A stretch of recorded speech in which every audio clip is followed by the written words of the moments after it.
Shalom, selamat hari Rabu, ibu-ibu wanita Deborah yang diberkati Tuhan. Kembali kita bertemu di dalam ibadah wanita pada hari ini. Terlebih dulu mari kita berdoa bersama. Tuhan Yesus, kami mengucap syukur dan berterima kasih kalau pada hari ini kami masih memperoleh kesempatan untuk kami boleh berbakti beribadah bersama-sama. Biar Tuhan sebentar firman-Mu yang akan disampaikan memberkati kami semua. Urapi hamba-Mu, urapi kami semua Tuhan, supaya kami bisa menjadi pelaku-pelaku firman-Mu. Di dalam nama Tuhan Yesus kami berdoa dan bersyukur. Amin. Shalom ibu-ibu, senang sekali bisa bertemu kembali di dalam ibadah wanita secara online pada hari ini. Tema firman Tuhan pada hari ini saya beri tema dipanggil untuk membangun, bukan untuk meruntuhkan. Ya, mau membangun atau mau meruntuhkan itu adalah sebuah pilihan. Kalau kita membangun sebuah gedung yang indah, megah, sebuah gedung yang besar, yang bagus, pasti itu membutuhkan waktu yang cukup lama, membutuhkan proses, membutuhkan kebersamaan, membutuhkan ketelitian, membutuhkan keseriusan di dalam membangun sebuah gedung yang bagus, yang indah dan megah. Tetapi kalau kita mau menghancurkan gedung tersebut, nggak usah perlu waktu yang lama seperti kalau kita membangun. Cukup hanya dengan satu ledakan saja, maka gedung yang besar, indah, megah tersebut akan hancur dan akan bisa rata dengan tanah. Contoh adalah negara yang saat ini sedang berperang ya. Kita melihat di TV, di media sosial, bagaimana gedung-gedung yang besar, gedung-gedung yang bertingkat-tingkat itu dengan satu rudal sudah hancur berkeping-keping, sudah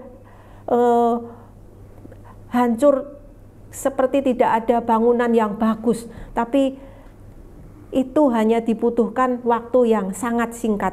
Menghancurkan itu memang lebih cepat daripada membangun.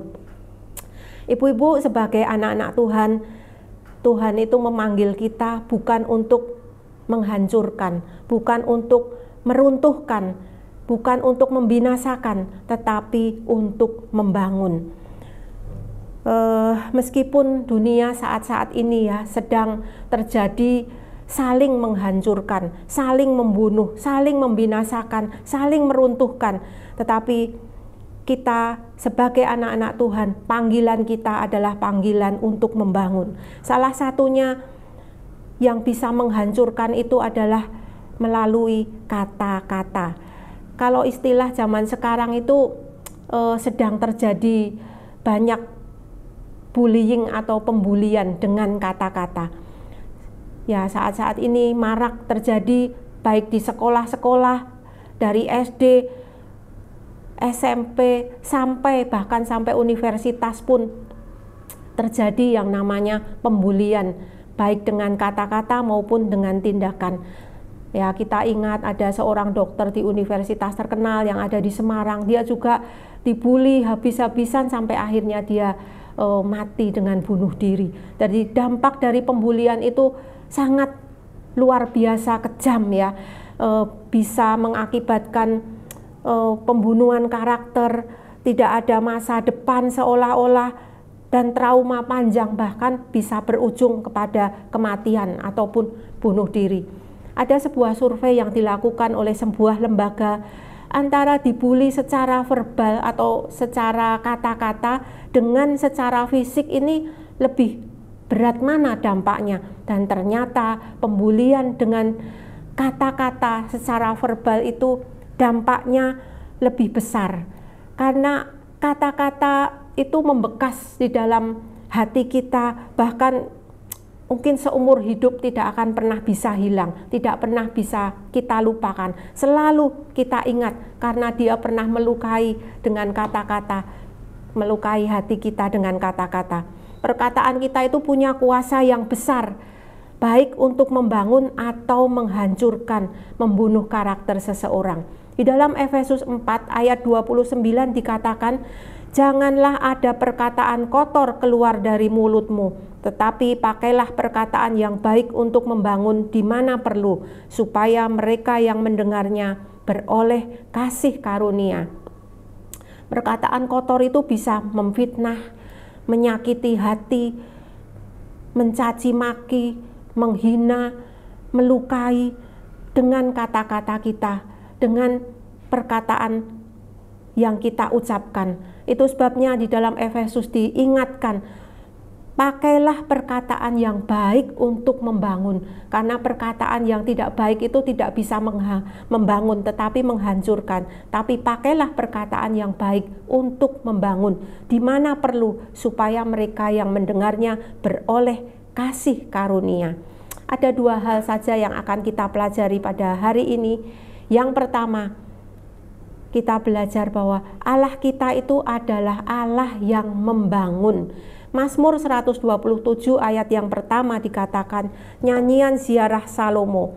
Jikalau bukan Tuhan yang membangun rumah, sia-sialah usaha orang yang membangunnya.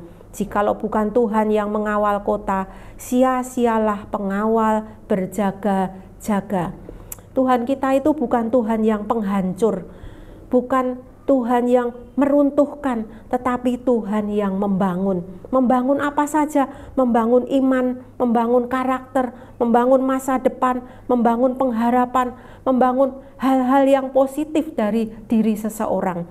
Contoh adalah Petrus. Dia pernah jatuh di dalam dosa karena menyangkal Tuhan sampai 3 kali. Menyangkal Yesus sampai 3 kali. Tetapi Tuhan Yesus tidak pernah menghancurkan Petrus. Tuhan Yesus tidak pernah mengungkit akan kesalahan-kesalahan Petrus, melainkan Petrus dibangun kembali. Rasa percaya dirinya dibangun kembali oleh Tuhan. Dia diangkat hidupnya, dia dilupakan kesalahannya, tetapi dia dipakai oleh Tuhan untuk memberitakan Injil dengan penuh kuasa. Petrus diberi kesempatan. Tuhan kita adalah Tuhan yang selalu memberi kesempatan-kesempatan yang masih bisa dilakukan. Pola atau teladan yang Tuhan berikan kepada kita adalah membangun, memberi semangat, mengangkat yang terjatuh, memberi penghiburan yang susah, yang luka hatinya bisa kita bebat. Itu yang Tuhan berikan teladan kepada kita, biar kita pun menjadi ibu-ibu yang suka membangun, baik dalam rumah tangga kita, dalam keluarga kita, dalam pertemanan, maupun di dalam komunitas kita. Mari kita menjadi ibu-ibu yang suka membangun, tapi bukan suka meruntuhkan atau menjatuhkan. Yang kedua yang kita pelajari adalah membangun melalui perkataan kita. Amsal 18 ayat 21 dari bahasa Indonesia masa kini dikatakan, lidah mempunyai kuasa untuk menyelamatkan hidup atau merusaknya. Orang harus menanggung akibat ucapannya.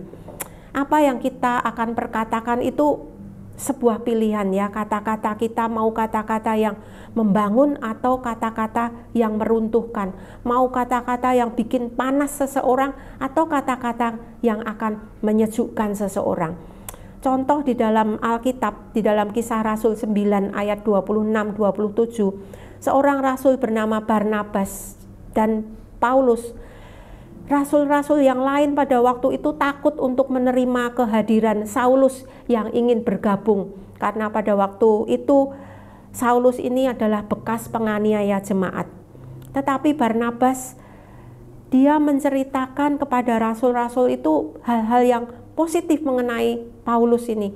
Dia sudah bertobat, dia sudah pernah bertemu dengan Tuhan, sehingga dia sudah bertobat, insyaf dari segala perbuatannya dan ingin bergabung dengan kita. Dan rasul-rasul bisa menerima akan kehadiran Saulus yang menjadi Paulus, dan karena perkataan Barnabas yang positif inilah, maka kita tahu bahwa Paulus dipakai oleh Tuhan menjadi orang yang sangat luar biasa di dalam memberitakan Injil, memenangkan banyak jiwa, dia menjadi rasul yang sangat dipakai oleh Tuhan dan menjadi berkat untuk banyak orang. Karena apa? Karena ada kata-kata yang positif yang mensupport akan Paulus ini, kata-kata dari seorang bernama Barnabas. Ibu-ibu, apakah kata-kata kita akan menjadi pembangun atau kata-kata peruntuh? Itu pilihan ada pada kita. Amsal 14 ayat yang pertama dikatakan, perempuan yang bijak mendirikan rumahnya, tetapi yang bodoh meruntuhkannya dengan tangannya sendiri. Ibu-ibu, mari menjadi wanita-wanita yang bijaksana di dalam perkataan dan tindakan.